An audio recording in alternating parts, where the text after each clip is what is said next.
দর্শক কে বলছেন, কোথা থেকে বলছেন? আপনার নাম বয়স বলে প্রশ্ন করুন। আমার নাম মুস্তাফা আলম রাখি, আমার বয়স 39। জি বলুন। আমার একটা বেবি আছে, 9 বছর, 9.5 বছর চলছে, কিন্তু এখনো কনসিভ হচ্ছে না। কিন্তু আমার কি কারণ? ঠিক আছে, আপনি কতদিন ধরে চেষ্টা করছেন, কনসিভ হচ্ছে না? আমার বেবির বয়স যখন 4 বছর চলছিল তখন তখন থেকে। থেকে। ঠিক আছে, ঠিক আছে দর্শক, আপনি আমাদের সঙ্গেই থাকুন, আমরা আপনার প্রশ্ন উত্তর দেওয়ার চেষ্টা করছি। ম্যাডাম, বেবির বয়স 9 থেকে 9.5 বছর, ওনার বয়স 39 বছর। উনি তারপর থেকেই ট্রাই করছে বেবির বয়স 4 বছর হওয়ার পর থেকে কনসিভ করার, বাট হচ্ছে না। এটার কারণটা কি হতে পারে? এটাকে আসলে আমরা ওই সেকেন্ডারি সাবফার্টিলিটি বলি আর কি।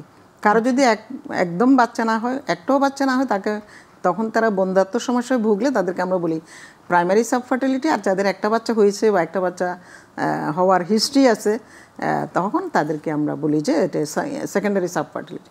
তো 4 বছর ধরে চেষ্টা করছে। এখানে আসলে বন্ধ্যাত্বের তো অনেকগুলো কারণ থাকে, এর মধ্যে পেশেন্টের কোনো রোগ, অন্য কোনো ডিজিজ না থাকে, তাহলে মাসিকের কোনো অসুবিধা আছে কিনা, ইরেগুলারিটিস আছে কিনা। মাসিকের অসুবিধা থাকা মানে আমরা অনেক সময় বুঝে নিই যে তার ওভুলেশন হচ্ছে না।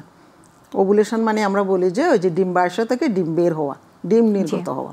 সেই ডিমটা নির্গত হতে হয় এবং সেটা টিউব দিয়ে, আমরা জানি যে ডিম্বাশয় থেকে বের হয়ে টিউব দিয়ে টিউবে আসে, আবার এদিক থেকে শুক্রাণু গিয়ে টিউবে একসাথে মিলিত হয়ে ভ্রূণ তৈরি হয়। সেই ভ্রূণটা আবার জরায়ুতে এসে মায়ের সাথে প্রতিস্থাপন হয়।